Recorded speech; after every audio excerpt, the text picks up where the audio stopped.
What is up? Welcome to Numb Bills Fan live, sort of, kind of, on a video going to be uploaded everywhere. Podcast number 240. I am joined by Mike Smith, who is at Fantasy Smitty, FANTASYSMITTY on Twitter. And if you're watching the video, you'll see him in his little Russian with love hat on. It's kind of cute. And you'll see the green screen in the background. I'm sitting in the stadium. We got some snow coming in and excited to be here. It's been a quiet little off season for Numb Bills Fan here, and as you can see, we got some new stuff. We got a koozie over here. I'll show it to you on the screen. It's pretty dope. You know, Numb Bills Fan, like my shirt. If you look, the shirt has a little logo of the script. I'll stand up. Hold on. Oh yeah, look at that. Look at that. Wow, great. Anyways, then we also have this other stuff. Got this tank top from Rob Antonucci. Hold it up. Oh, ooh, ooh, ooh, ooh. And what that does is it's icicles, okay, for a summer tank top. So again, if you're looking for designs, this is brought to you by Nooch Burger Designs on Instagram. So follow him. Rob is a great dude. He gets art over to you quickly. And as always, brought to you by Punch Drunk Sports, just friends of the show. So thank you to Sam Tripoli for supporting over the years and doing your Punch Drunk Network whenever your website drops out, 30 years later. So pretty stoked if that happens. But either way, we're here to talk about the draft.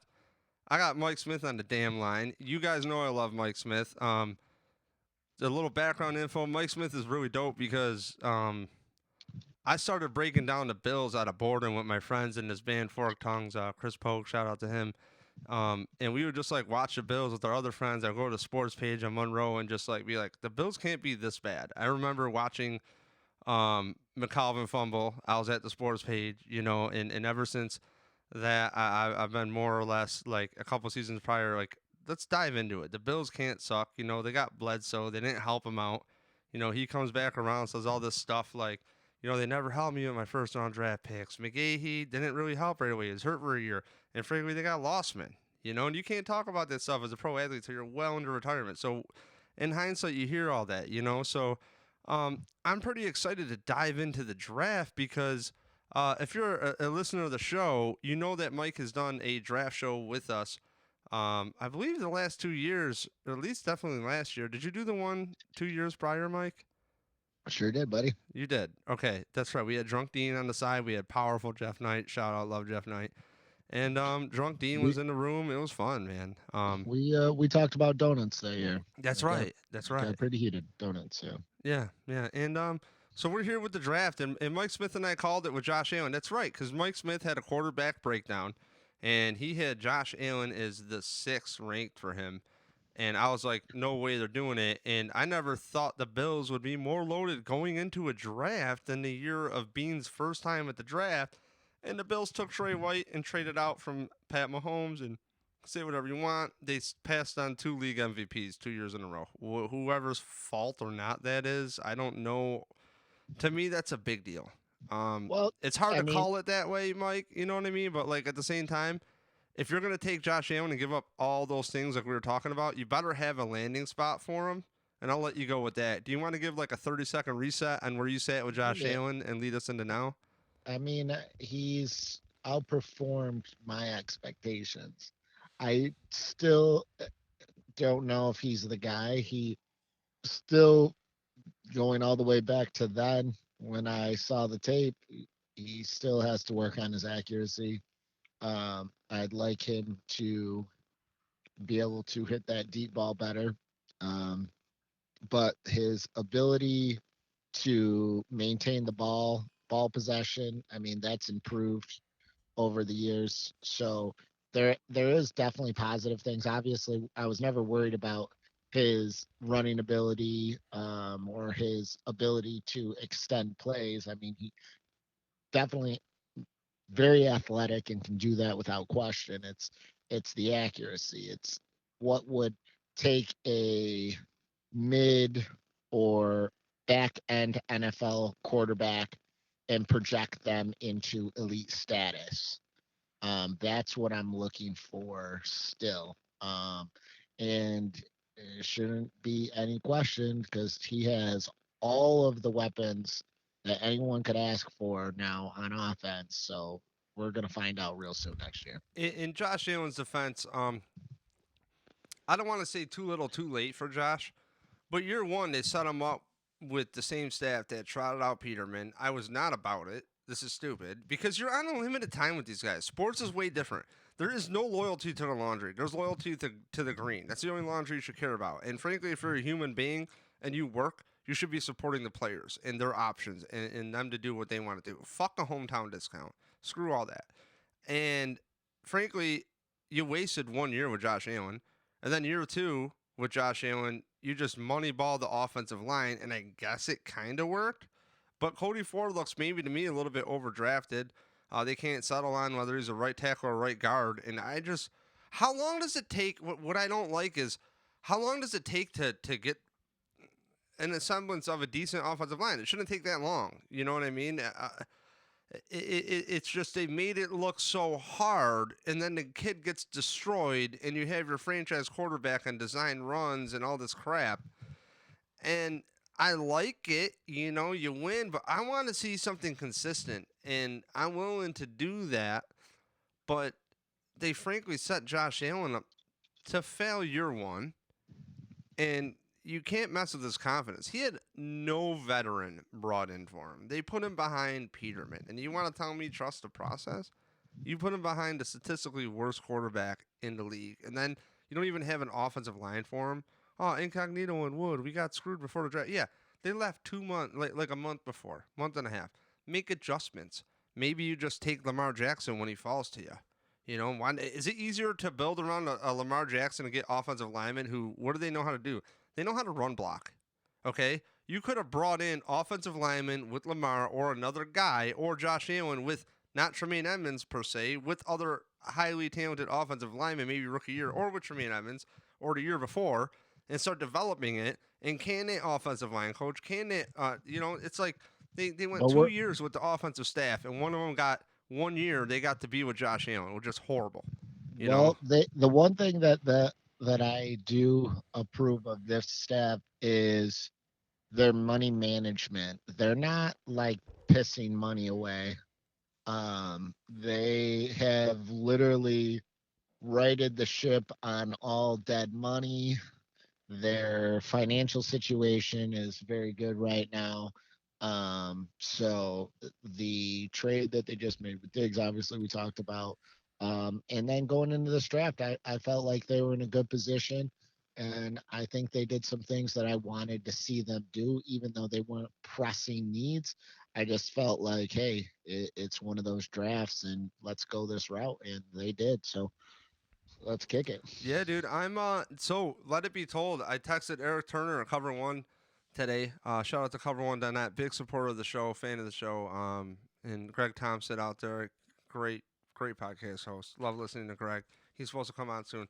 So I have a notepad, and oh wait, you can't see that side's blank. But as you can see, all my notes so far has been on Drake Fromm, and I ran out of paper. And then I have everybody else.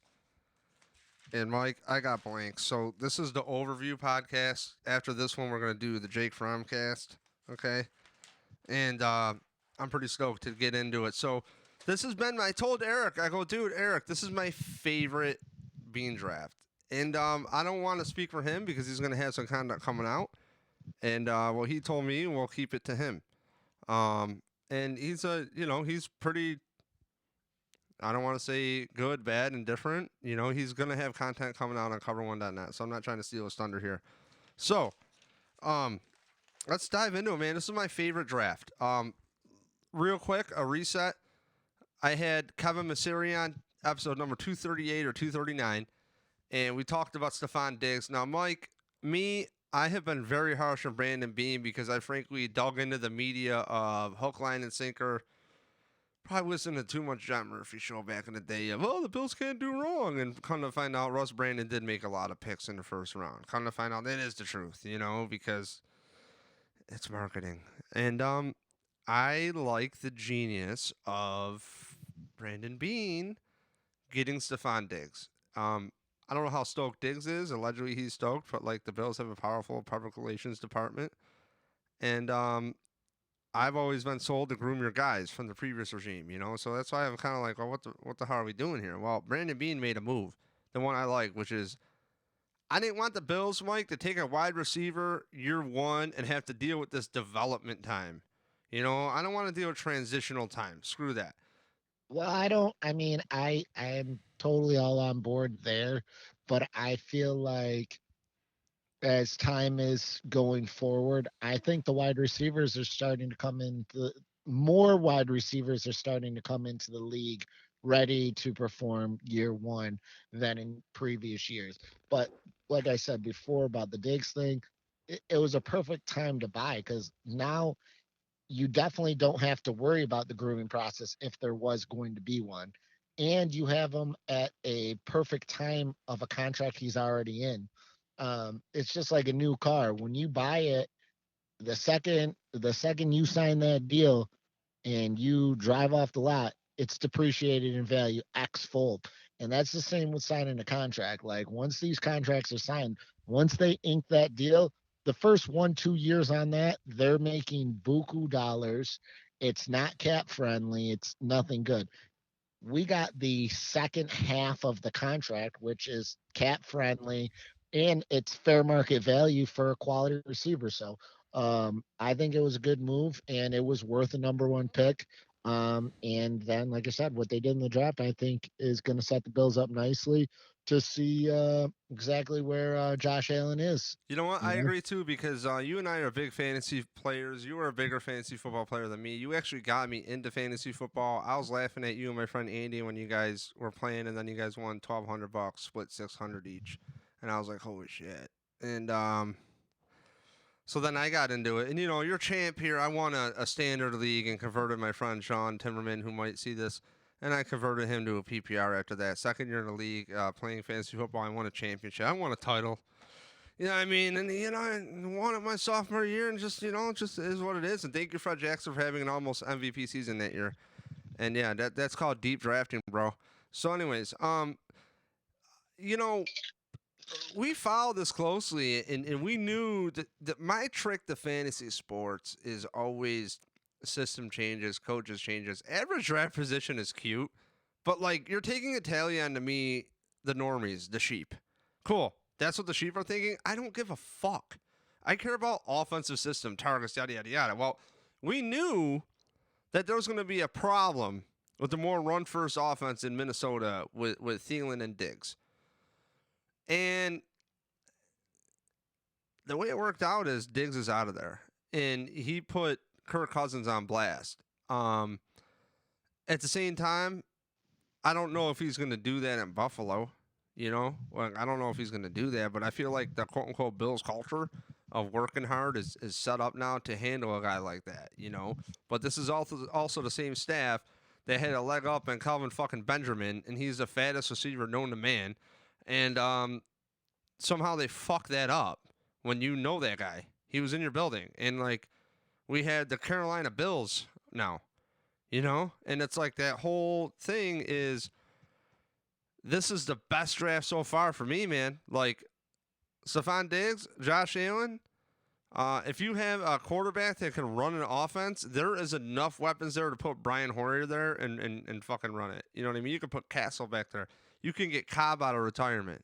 So, Stephon Diggs, any last word on that? Because I'm pretty stoked that the logjam worked out to the Bills' favor. And yeah, I think we covered stuff on Diggs. Let's dive into this draft and you know, yeah, he's a solid pick. so round two, Bills had their first pick. And going into the draft, I put on Twitter, I said number one, pretty much sneaky value because I personally like to have staggering contracts at positions. The Bills need a DN. They need a guy to replace Zoe. He was a very versatile linebacker. I mean, did a lot of shit. And he would even play like defensive tackle on pass rush downs, you know, and very versatile. But you're not going to invest. You're going to do the Milano or use like a later pick, hopefully, in the linebackers or bring somebody in off the street. They're a dime a dozen. Now, a defensive end, I was stoked on if the Bills won it second round or a defensive back just for value. But the Bills seem to be fine at defensive back. They didn't take one until the seventh. So the Bills drafted AJ Epinesa out of Iowa with the 54th pick in the second round. So, Mike, what are your thoughts on him? Well, I mean, watching the tape, he's a big guy. He's got great size.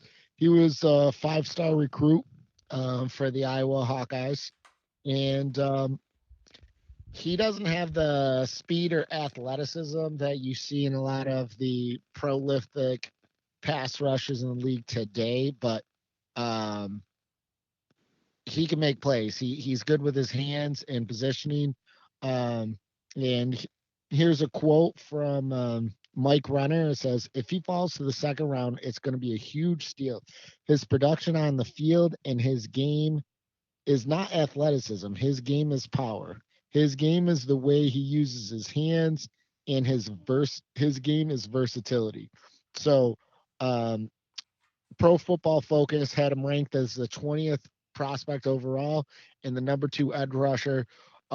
So I've seen him obviously lower on other people's projections, but I think it's a quality player, and I think especially after getting rid of Shaq Lawson, which I would have liked to see them keep Shaq myself, but it's all about dollars. So I think in their mind they feel that they got a player of equivalent value. Um, is he going to be? He has the potential to be a future Pro Bowler. How long or will he get to that potential? We'll soon find out. But I think they got a great value with him in the second round for their first bet. Yeah, people had him great in the first round. Runner from Pro Football Focus. Some people are hit or miss on Pro Football Focus. I don't know what to think. I do know that they were offering pretty much people like me, hey, fill out an email. You could scout tape, yada yada. Now, what I'll tell you is, there's something about Shaq Lawson that isn't that the media didn't let us know. I don't know if it's laziness, what it is, but I feel like they're nervous that they would have given that man some money. And me, I've been in Shaq Lawson's corner. I feel like he didn't get enough playing time. I feel like he is the forgotten first round draft pick of the Bills. Like, he's to me what Jerry Hughes was to the Colts, where like he didn't do shit at the Colts his on his rookie contract. So he got traded, I believe, his third year for Calvin Benjamin or Calvin Shepard, third round pick former from LSU of the Bills during the Chan years. And you know, he's been, and I'm so used to seeing him explode off the line. I'm used to seeing Shaq Lawson pretty good off the line, good burst. And then Trent Murphy goes in there and reminds me of no disrespect to these guys, but slow like Chris Kelsey. And then I'm like looking at the Epinesa tape, frankly, and no disrespect to that man, but he doesn't. Maybe it's just my eye on the tape, and I'm not. I'm It's talking not some your highlights. eyes. He doesn't look like he fucking snaps quick. Yeah, I don't, he doesn't He look fast doesn't. twitch. His game isn't speed. His he's not gonna blow your mind with just athleticism. He's not gonna be faster than the other people on the other side of the ball. He ran just above a 5.0 on a 40 time. So it's not like He's he's not got explosive, dude. He doesn't no, look he's it, not. and it's kind of like It's power. It's power. It's old school power, and like I said, he has the potential to be a Pro Bowler, but he is not. Pro Bowler. Like, I mean, Yeah, how good is his competition in Iowa compared to the SEC? You know what I'm saying, dude? Like his first sack was against Josh Allen, and the more I talk about, I can't wait to dive in because we're gonna do more deeper player breakdowns. This is just a quick overview. Like, I'm kind of nervous because Mike, my heart is still broken. Like it's almost sank the podcast because of yeah. You Brandon keep Bean blowing all you those keep draft picks that day we had the draft show. Because like, I, you got to the understand Bills though. still, Mike. Listen real quick. The Bills still have so much cap space. They could have still signed Shaq Lawson. They could. Well, I think, and they're not there, but I just feel like sooner than later, I think they're going to use that cap space on Trey White. It's just a feeling. I have no insight Well, they have to, whatsoever. but dude, they're also quote unquote, believe it or not, saving space for Josh Allen, which you have to. You want to develop him, yada yada Right. yada. Well, But yeah, like, you that's a do it. scary thought to me because Absolutely. the homers are gonna want to just sign him because I love him. It's just like, dude, I posted on Facebook like 3 months ago. Hey, Which by the way, I haven't even put out this podcast yet with the guy who was getting threatened from Baltimore, or I don't know, some crap. The guy who flew down to Baltimore to talk to the radio host who's talking crap about Bills Mafia. We were talking about this, and it's just, I don't know. Mike, back to you. Back to you. I'm over this. So, No, yeah. So I think we're gonna be good right there. I mean, like I said, he's got power and some of the things you may not have seen in tapes where maybe attribute you would want, he makes up for it with his strength and the use of his hands. So um we're going to see it on the field. I think you're going to see him get to the quarterback because of his other abilities, not his athleticism. So I don't think it was a bad pick. I think we're good there, you know. And then in the third round, they went with Zach Moss. pick It, 86. Pick 86. So, yes. what do you got for Zach Moss? He's out of Utah. A lot of people had him in the first round initially, and he's allegedly one of the last ones out of the top pack of running backs. So, you want to rail on that for a sec?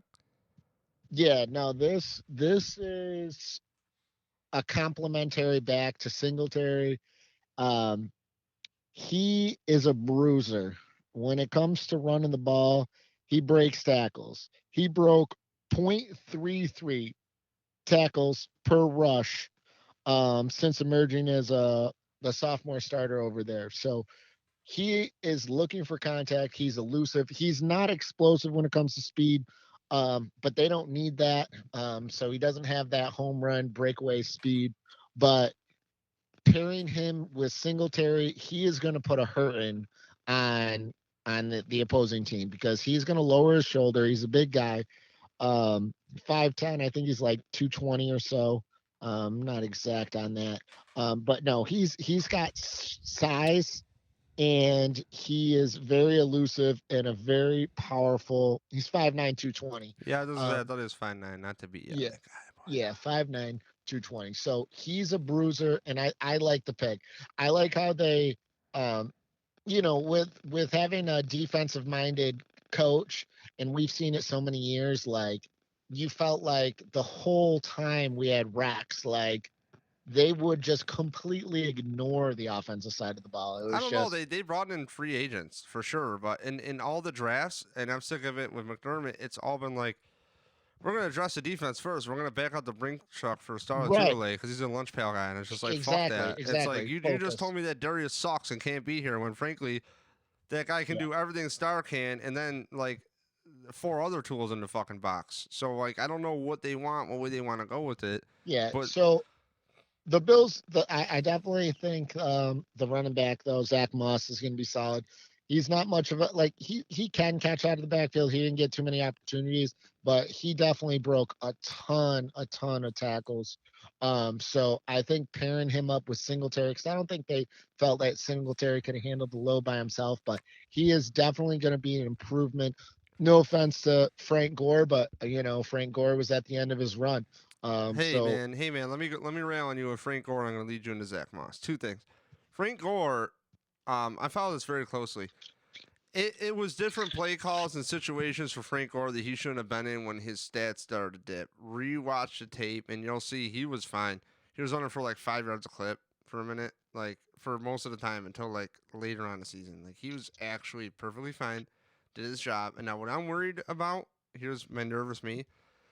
Pass protection is a big fucking deal in the NFL. Your quarterback is a big deal. Now you're gonna have a second year running back out there for pass pro.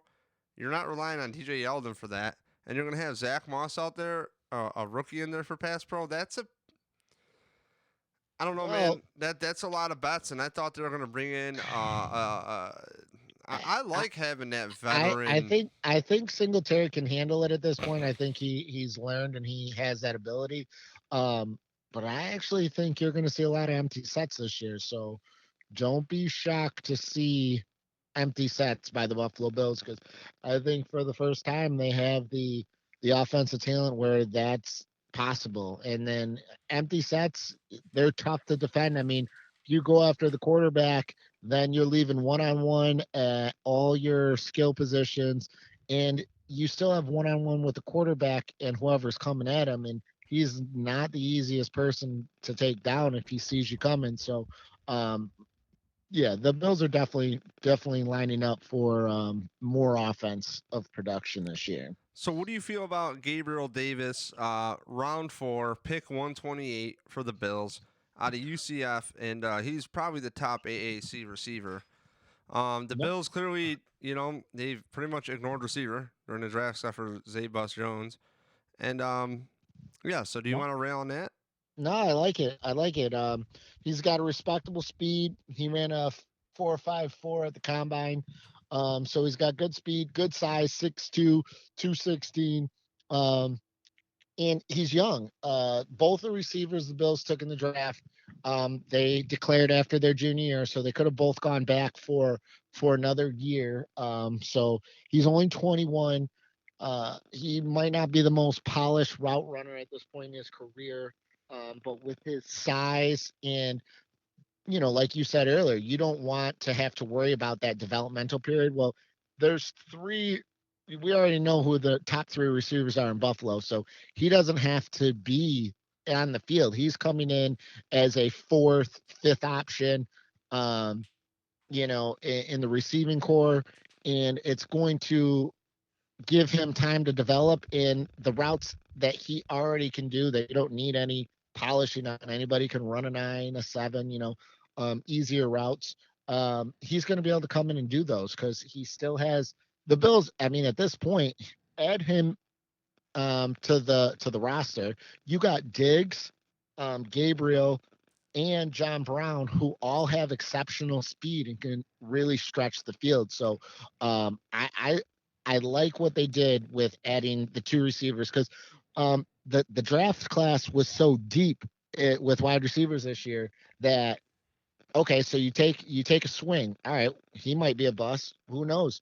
Maybe Hodges isn't a bust. So I like what they did by drafting two, even though they already have three legitimate starters.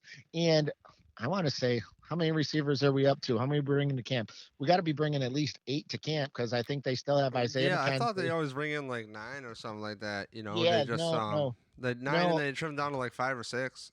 Yeah, yeah, yeah. I like the direction. I like the focus on offensive talent. So I think this is a great pick.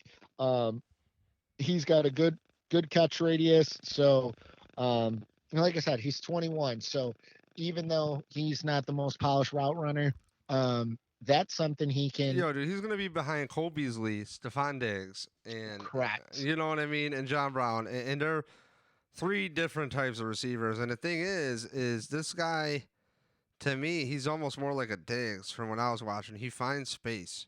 You know what I mean? He tends to find space, and it's like John Brown is more of your burner type, but he can run routes. You know what I mean? Like Mhm. no doubt about it. Absolutely. But I don't know, man. I just I'm No, glad that they did something with it. And dude, I was. It's not many times that I'm impressed with late round receivers because you gotta wonder like what they're asked to do. But the fact that there was no pressure on this kid, I like it even more. You no, know? absolutely. Like I said, I like how they went strong on offense with this draft, and you know, I think he's got a great opportunity to make the team.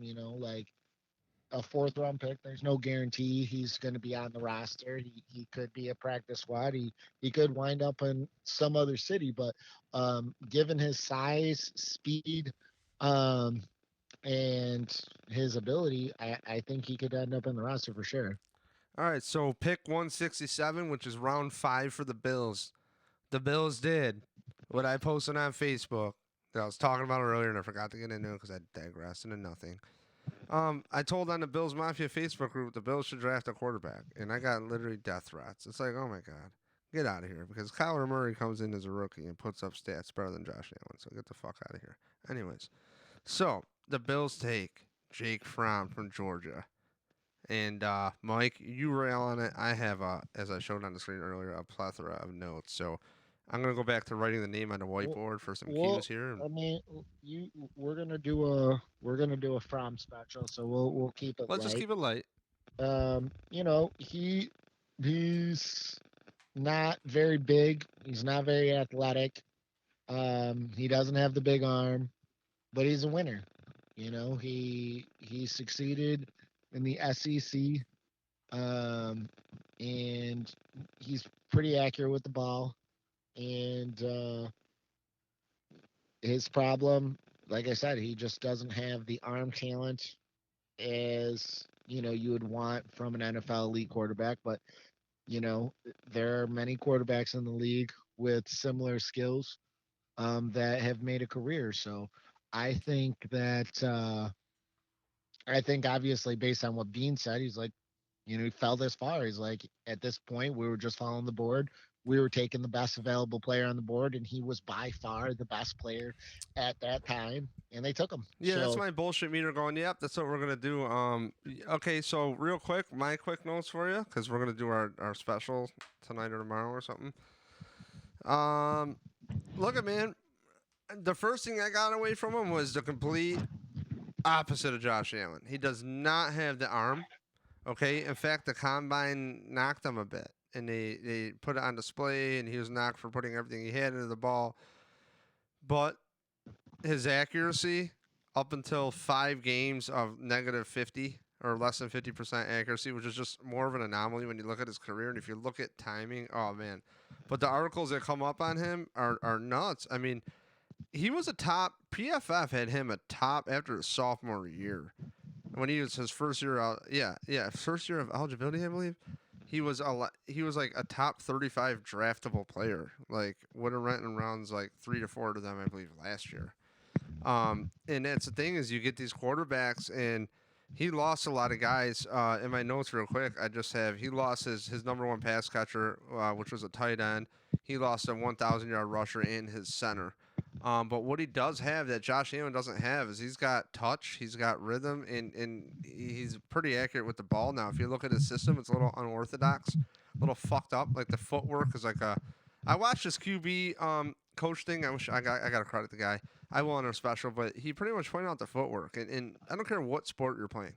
Footwork leads to everything. And he's late. For example, you're throwing a go route and he's taking extra steps in his drop when that ball needs to be out quicker than it was. The guy breaks it down. I'll throw a link to you, Mike, and you can check it out. But nice breakdown. I feel he offers something where if Josh Allen goes down, he can run the offense. He could also be a Peterman on steroids. You know what I mean? motivation. That's what we talked. It's motivation because you got to understand Josh Allen hasn't gotten a big contract, although they've left space to give him a big deal, thinking and expecting him to be. If he digresses this year, that contract's not coming. He's not. He'll be in limbo like Jameis Winston. Like everyone thought after a couple years, Jameis, okay, yeah. And then last year he goes 30 for 30, 5,000 yards. It's like, well, he does this, but then he's Bro, turning the ball let me over. run one thing by you. You ready for this, dude? 78 touchdowns, 18 interceptions his whole fucking college career. This kid protects the ball. And when you watch him, dude, his even in the SEC championship game, okay, he really fucked up. Like he had a very bad game. Um, but you're going against an NFL defense, which is a great gauge to watch this guy break it down for an hour, the QB school guy. And you know, man, he makes dude, Mike, you gotta watch it. Immediate decisions. He knows how to read a defense. Does he have some trouble with his eyes? Sure, but these college kids all need work. They need polishing. But if his biggest knock is his arm strength, fuck yeah. Fuck yeah. But No, again, it's a fifth absolutely. round quarterback that was rated in the third round of PFF. So Decision making is very big, and if you have a quality team, if you have a quarterback that's smart and knows where to put the ball and when to get the ball, you can always develop an offense for a quarterback. You know what I mean? So, correct. um, I like the pick. Like I said, it puts Josh Allen on notice and says, "Hey, you're our guy, but hey, if you don't make this step or you don't take this step, we're not putting the farm. We're not giving you the We'll, keys to the house." we'll dive into that one soon, Mike. So, So because again, each player is going to have a little special. Even the kicker will have a 10-minute podcast on him. Tyler Bass, Tyler Bass, pick number sick. 188, round 6 for the Buffalo fucking Bills. Kicker. out of Georgia Southern, Tyler Bass. Mike, what can you tell us about Tyler Bass besides the fact that he can kick 50-yard field goals with one step, with no offensive line in front of him? Uh, I mean, to be honest with you, it's kind of a mad pick. I mean, you're looking for someone that can. I mean, Hauschka's, I believe, on the second year. I think he just signed an extension last year. I think he's still got one more year on the Dude, contract. Hauschka was fucking injured, right? Like, an injury Well, is going to throw you off. I don't. yeah, and he well, with 2 seasons with the Bills, he's hit just under, I believe, 80% of his kicks. So it's not Grr. like Hauschka's been house money since coming to us. Um, but I mean, this guy, uh, Bass, he's okay. I mean, he's not. He only made 20 or 28 kicks as a senior, which is nothing impressive. But he did, over the last 2 seasons, he's made the most 40-yard kicks in all of college football. So he does have the ability. With kickers, it's just one of those things. Like, you can have a phenomenal college career, come into the NFL. Look at Ricky Agallo. You know, Yeah, where is he now? Exactly. He got drafted in the first round. He had a phenomenal career at Florida State, and he's nothing. Kicking's one of those positions. It's in their head. It's something that it's a rhythm. Um, I I mean, I used to kick. I mean, obviously, I never had the leg strength as these guys, but um, you know, who knows? Maybe he comes in and he's better in the NFL than he ever was in college because that's what he has to do. That's what he needs to be an NFL kicker. So I think that's just like, hey, he's got the potential to have the leg strength for longer kicks. So let's see what we can get. If not, you cut him and be done with it. All right. And Other that six-round pick, number 207 for the Bills, Isaiah Hodges out of Oregon State. I have looked at nothing. This is where I stopped. I stopped at kicker. So I'm going to rely on you while I mark up my whiteboard here. so he was a 6th round pick pretty much because of his 40 time. He ran a 4.61. So he's not blazing, but he's a big guy. He's 6'4", 210. Um, again, like I said earlier, he came out 1 year early. He could have gone back for another year, so he's only 21. Um, he's a patient route runner. Um, and he's a tough guy to take down when he gets the ball, but he's got a wide catch radius. So um, last year he caught 86 passes for 1,100 yards in 13 TDs. So he has a knack for finding the end zone. You got to figure he came from Oregon. So when you're trying to compare players, one of the problems that you get is you have one player who's an elite wide receiver getting the ball thrown to him by an elite passer. So when you have an elite passer throwing the ball, you're getting more on target passes. You're getting an easier to catch ball. You're getting more opportunities. He didn't have that luxury in Oregon, but he still put up really good numbers. So again, I like the pick. I like the Bills going. So now we have a couple of size receivers. We got some burners. We got route runners. We got people that are good out of the slot. We got people who are good over the top, underneath, and deep. So we have the potential on offense, and he adds with his size a solid red zone threat. And who knows? He's only 21, and he ran a 4.61, which is not fast by any means for given his size. I mean, that's not too bad. But he How did he comp in like the other drills? You know what I mean? Is his agility there? We'll dive into that another time. Can I Yeah, we just can ask you a dive in. question to wrap up on this guy? Is Yeah. he the typical just start off, he'll go and get a guy, or is he more of a box out? Like, what is he? A little bit of both. I mean, he knows how to use his size, and I mean, Does you he have got to be good able feel? to. You think in his routes? Yeah, he's a patient route runner. And he can track the ball well. So Okay. he is a guy that you can just throw out there. And like I said, they're wide receivers, so we don't know who's going to hit and who's going to miss. And I like the fact that they said, hey, let's take two. And I think that and this also goes to our running back who was just drafted. Zach Moss had injury, so he's coming back. So he was a little slow. I think a little more time and under better training facility and better regimen that he may have had at college in the NFL, he might be able to actually gain a step. And I think that's also possible with Hodges as well. So maybe a little different training regimen, and maybe they can get his speed up just a little bit. But Okay. um, I definitely think it was a solid for the Bills to go two wide receivers, and I like So it. But like I said, they're last both young. last pick, Dane Jackson out of Pitt, seventh round pick, number 239. Now let me go. He's a cornerback. Now let me tell you a little something. I'm gonna lead this off. I don't know fucking shit, but I do love Leslie Frazier. As you know, I followed the Vikings really tight too years back, and I'm a big Leslie Frazier guy. I mean, he's awesome, and I support that dude. You know, on that legendary fucking team back in the day with the Bears, and you know, he's in the shuffle video. He's a legend. He clearly did it. He won it, and they know how to develop defensive backs. That's Sean McDermott's position, as well to specialty. So I trust him, and I gotta say, I don't mind having a round seven defensive back come in. Now, granted, could these guys all get cut, Mike? Sure. Are they gonna make the team? Sure. Maybe not. You know, a seventh round pick, probably not. But I get really excited on the undrafted free agents, which we'll talk about in another episode. Now, what I like about this pick is I'm curious to see the development of them. So, do you have any thoughts at all? No, I think I have a good reason as to why they picked him. It's obviously this late in the draft. You're trying to find whatever you can gem if possible.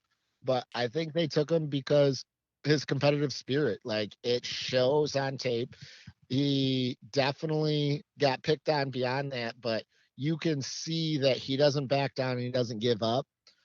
So I think pairing that just mentality with uh, the Bills' defensive uh, system, I think he's going to fit in well. And I think that they're going to have room in nickel packages that they'll probably be able to roll him out in.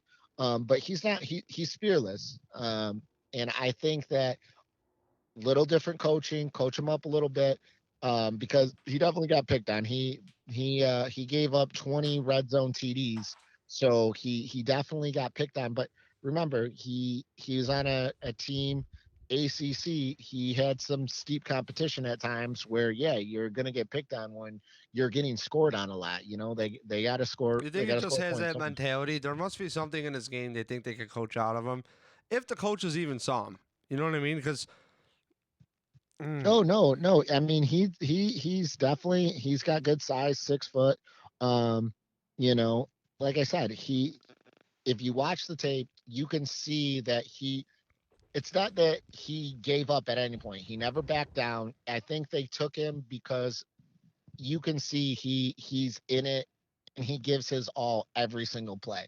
So I think with in their mindset, they can say, look, we see what you did here, here, here. We can see why this was the result on these plays.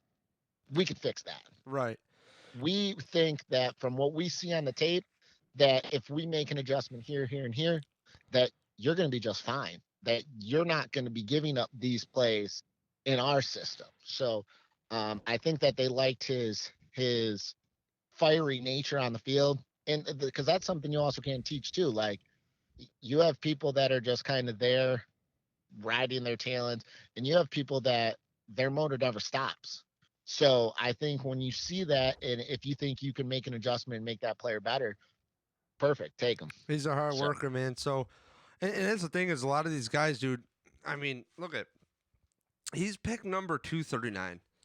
And my coolest part about my again to reset this whole thing and to offer a closure here. Um, Mike and I followed this draft for a long time together. We went to a couple draft parties that we've been invited to. Or as in, like, we just go to a bar with our dumb Bills gear and we win stuff out of the raffles. We kill it. You know, so I follow this a lot with you, Mike. And I got to say, Pretty functional draft. Not a lot of you know, not a lot of flash or pizzazz. Maybe Zach Moss, which in hindsight could be a better player.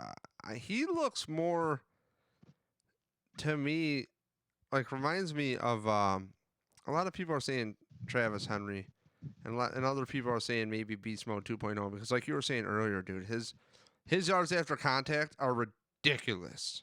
Yeah, he's a So, battering ram. and guess And I what? think that just fits with the what the Bills want to do. They want to beat you up. I think they're going to run. Now they got all these offensive weapons. They're definitely going to stretch the field. And I think they're to the point where they're like, hey, we're going to exploit you any way we can. And like I said, I think he's a solid complement to Singletary, who has that speed and the ability to catch. I think the Bills definitely, and I already told you this. I think they're definitely players that I'm going to target in my fantasy league. I normally would never tell, hey, target some Buffalo Bills players in your fantasy. I think that you can this I year. don't think you do that, Mike. I think you're crazy, and you do this every year, and we're not talking about this right now. So, like, we can have our fantasy Bills podcast. We're gonna leave that right there. We're gonna end this Josh podcast. Allen is going to be a top 10 fantasy quarterback, All dude. right, so I that's mean, on another episode of Mike Smitty coming to you soon. Josh Allen Fantasy, because Mike Smitty is going to start doing his own podcast feeds, email to me, and we're going to fucking badge him with his own intro music, and we're going to put him up on the feed. So, it's got to go. Mike. Now I got to I go make into the my own level, and I beats too. gotta. You guys Now didn't you know. just I ruined everybody's ears right now. I mean, also make my own beats, guys. That's things come to, beatboxing. that's Mike. If you're looking on the screen, brought to you by NumbBillsFan.com. Mother Now, real Russia. quick, this shirt that looks sweet. Yeah, that's right. They're for sale. 21 bucks shipped. I got the ad coming. Now this tank top I don't thing. have a shirt. Yeah, I got one for you, bro. I This don't have a tank shirt. top again, designed by Rob Antonucci. This is pretty fucking sweet. All right, if you're watching on the camera, you're missing out. It's blue. It's got a red outline of a helmet. It says Numb Bills Fan with the classic graffiti thing. It's got 3 icicles underneath it because it's so hot out. You want to be cool that you wear a shirt with icicles on it, and actually a tank top with icicles. And then we have a Numb Bills Fan koozie here. It's holding up my sign. Move that back. And as you can see, it's the same logo that's on my shirt. And I'm pretty stoked. So check Numb Bills Fan out if you want to shoot a DM or an email, Dave at numbbillsfan.com. And I can hook you up with some stuff and also working out on a package. I have some little ad flyers and stuff, but I've actually had all this stuff made, Mike, in the summer before the season. And I was just like too fucking lazy to like post ads and do all this stuff because that's how much that Josh Allen draft pissed me off, Mike. Okay. And I love my second and third round picks, and they're gone. They're all gone that year for 2 players into a bad system. Like, Well, Josh Allen's going to be a top 10 fantasy quarterback, so maybe you can put him on your roster and thank the lucky stars that you got him. well, maybe the Bills can develop a quarterback, and I'll be fucking happy. But I don't know because ever since that New England game last year, Josh Allen can't hit a deep ball to save his life because they must have gotten his head and Brian Daboll, use your fucking head right on the TV there. Remember that? I was watching, shout out to Tim Avery. I was at his wedding, which he texted me too. Remember Tim Avery? You ever meet Tim Avery? He used to write for numbbillsfan.com, and he is hopefully soon again. So I got to get him on. Mike, any last words brought to you by Punch Drunk Sports Podcast? And, if you want a shirt or something, hit me up. And I have other podcasts coming too. One's going to be called Burnt Coffee Podcast if you're into like getting to the bottom of shit. Another one is going to be called Work Logs, which is going to be funny work stories. Another one's going to be called Garbage Time, which is going to be just me talking mad shit. Just fire up a camera and just fucking go. So, Mike, do you have anything you want to promote besides yourself? What is your company that goes between Buffalo and Rochester? Oh, Mike's Assembly and Repair. We're assembling fitness equipment, outdoor equipment, furniture, anything with nuts and bolts, kids' play sets, pergolas, pavilions. If you need it put together, I'm the best guy around. So, hit us up, find us on Facebook, or get in my DMs. Yeah, and if you're looking for any drywall remodeling work from me, yours truly, David Palermo, I do travel to Buffalo. I'm out of Rochester, New York. But I do travel to Buffalo. Have friends there too that can help you out if you need any light duty interior stuff, painting, drywall. Specialty is drywall. So if you have a textured ceiling like at Mike's mom's house, I can get that bitch down for you and make it smooth, real smooth, and even paint it. So again, this has been Numb Bills Fan. That's Mike Smitty at Fantasy Smitty, FANTASYSMITTY on the Twitterverse. And I am your host, David Palermo here. And it's been real. Can't wait to break down all these players. We got the Jake Fronkama one within a day or two. So again, tune in everywhere. Numb Bills Fan on Instagram, Twitter, and Facebook too. So do that shit. Mike, any last words? No deuces. Deuces. All right, that's Mike Smith. See ya.